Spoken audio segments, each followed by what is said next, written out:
Hello, welcome to the Big Comfy Sessions at the Big Comfy Bookshop in Coventry. Today, all the way from down south. Kadia. How you doing, guys? Hello. Yeah, You've driven up quite a way for this, haven't you?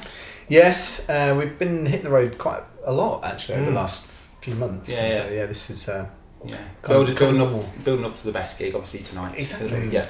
In promotion of East of Alexandria. Yes. So tell us a bit about this. How did it come about? Has it got a story behind it? There's definitely a link between the tunes that are on there. They've all kind of got a bit of a nautical or military flavour to them. And it's our debut album, so it was really just a lot of the pieces that we've been playing a lot anyway, and they fall into a set. Yeah. Consistently part of what we were taking to gigs. Yeah. And it was time to put them down so that we could start sharing it with people as well and say, maybe book us for your festival or for a gig like this. And it was something to kind of show people what we did. Yeah, we moved on quite a bit actually from our previous recording, hadn't we? It was more of a demo, that one. Yeah. This was something that we were proud of to distribute and show people. Yeah. Because what came before was very much mimicking a live sound. It was bare bones. Yeah. So we didn't overdub, multi-track everything. It was one cello, one guitar. One cello, yeah. Ukulele at the time because we hadn't expanded to the mandolin, that kind of thing. And when we then we came across the problem of how to get it recorded, so we decided to start recording it in the attic in the middle of the summer. Right. Which for anybody who goes up Terrible in the loft idea. in the middle of summer with instruments, you can probably not stay up there for much longer than maybe 5 or 6 minutes. You get one take. You get one take. The strings are out of tune, you're sweating. Feel the glue of the guitars melting while you're up there. Ding, sounds of strings pinging off. So we decided to do it properly. Yeah, cool. Now that one answer took about 25 minutes to answer, obviously. You guys know each other well, yeah. I mean, how did Kadia come about? We had a different form of Kadia about 4 or 5 years ago. We worked out at some point there's been 10 of us. 10? Yeah. I didn't know that. Swap behind the sofa down. Yeah, they just keep coming along with us. And we were very, very different. We always had our interest in this style. We always used to listen to it, but the style of music we were playing at the time was very different. Yeah, definitely. It was more rock, sort of almost metal inspired. And unfortunately that didn't work out. Yeah.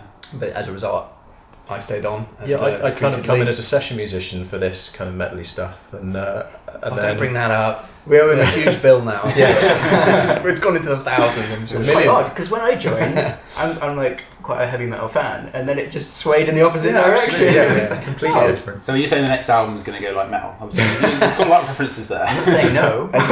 Progressive, possibly not. Yeah, I'd say definitely not. Now the songs on it, I would class as folk. Pretty much folk. I mean, how do you guys write a song? Because it's a lot of stories. You say like sea shanties and stuff like that. I mean, what are you inspired by? Well, some of it's traditional material, so some of it obviously already exists, but we've taken a lot of time and care in rearranging it so it suits what we do and fits the instruments that we've got. Yeah. But yeah, some of it is original. Yeah. And I think stories is what starts everything off. I mean, you've written some of the tunes that were on the album, and some of them, like Origin of Fire, for example, slightly different. Yeah, that one kind of almost is against the grain, isn't it?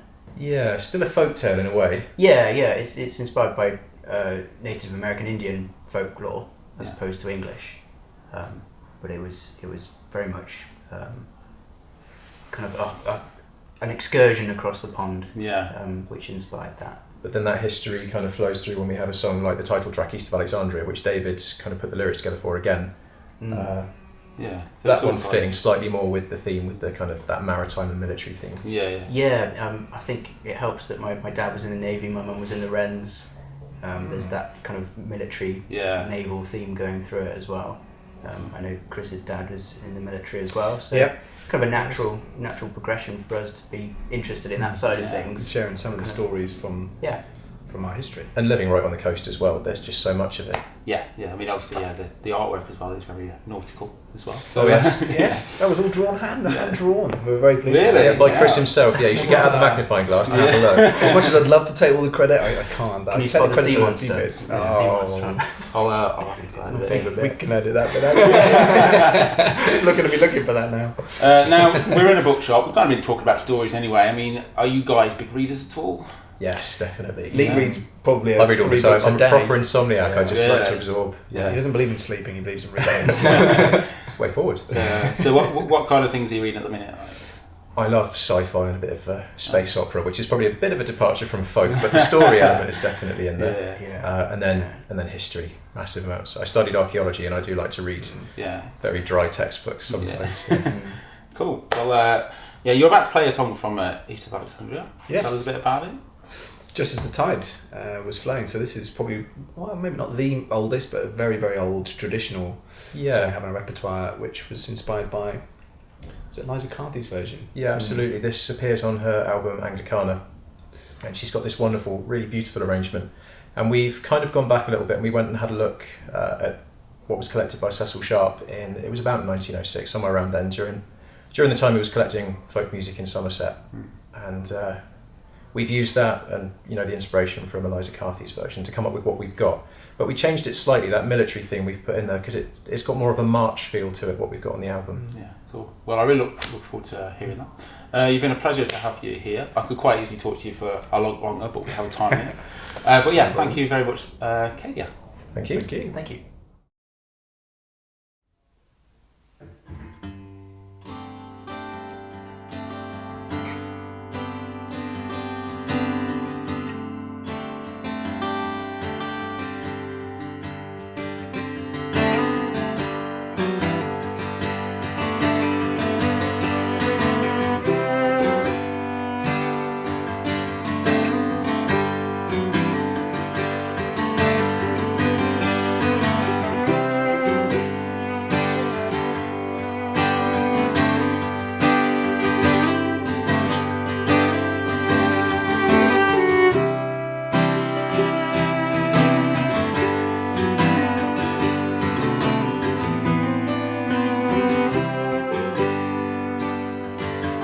One morning in the month of June, down by a rolling river,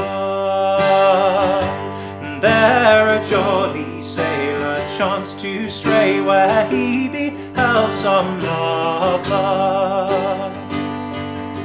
Her cheeks were red, her eyes were brown, her hair in ringlets hanging down, and her lovely brow without a frown, just as the tide was flowing. No more did say, but on her way they both did gang together. The small birds sang, the lambs did play, how pleasant was the weather. They being weary both sat down beneath the tree with the branches around. And what was said shall ne'er be known, just as the tide was flowing.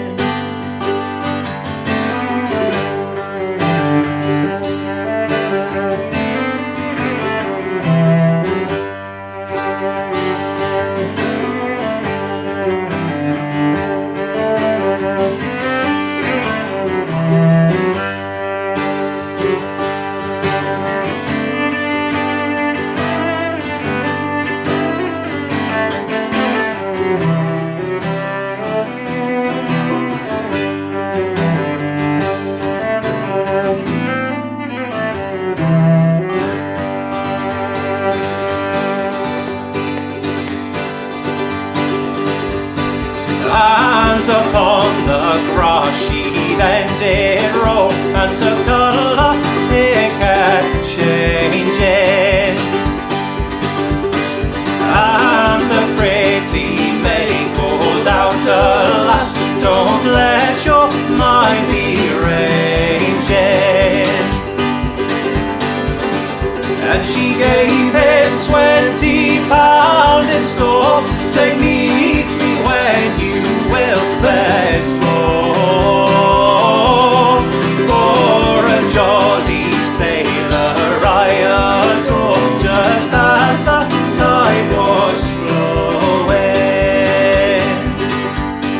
They kissed, shook hands, and then did part. Jackie Tar drank rum and brandy,